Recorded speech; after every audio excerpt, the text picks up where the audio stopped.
नमस्कार साथियों, आज हम एक महत्वपूर्ण विषय पर चर्चा करने जा रहे हैं। वह विषय यह है कि आज वैवाहिक रिश्तों का पतन सा हो गया है।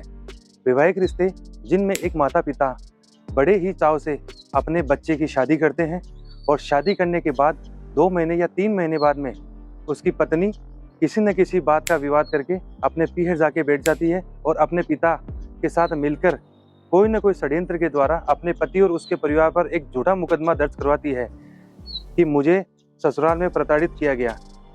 हालांकि यह विषय प्रताड़ित करने का नहीं है, क्योंकि ससुराल में पति पत्नी के बीच लड़ाई किसी और विषय की होती है और न्यायालयों में इसको किसी और विषय की बना दी जाती है।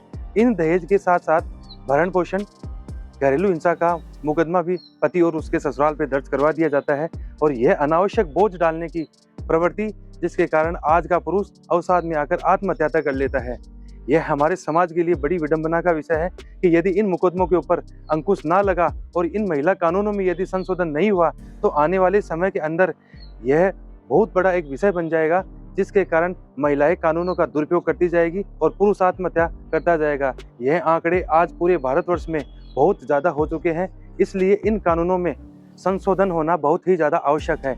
यदि समय रहते इन कानूनों में संशोधन नहीं हो पाया तो अनावश्यक मुकदमों की प्रवृत्ति किसी माँ के बेटे की जान ले लेगी, किसी बहन के भाई की जान ले लेगी नहीं, ले ही रही है। इसलिए मैं प्रत्येक उस बहन से, उस माँ से निवेदन करता हूँ, राजस्थान के सीकर जिले में दिनांक 2026 को प्रातः 10 बजे रामलीला मैदान में एक विराट जनसभा का आयोजन किया जा रहा है। इस जनसभा का मुख्य उद्देश्य महिला कानूनों में संशोधन के साथ साथ 15 सूत्रीय मांग केंद्र सरकार के साथ प्रस्ताव भिजवाने की तैयारी है। आप सभी माताओं बहनों से निवेदन है कि आप अधिक से अधिक संख्या में इस जनसभा में पधारें, क्योंकि एक आप किसी बेटे की माँ भी है और एक बहन किसी भाई की बहन है।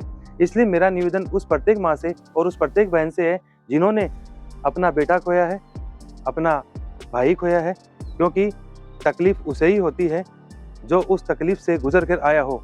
इसीलिए आप अधिक से अधिक संख्या में अपने इष्ट मित्रों सहित, अपने परिवार सहित और ऐसे पीड़ित व्यक्ति दिनांक नंबर को आवश्यक रूप से पधारे, जिससे हम हमारे अधिकारों की लड़ाई को एक मजबूती के साथ लड़ सके। नमस्कार, धन्यवाद।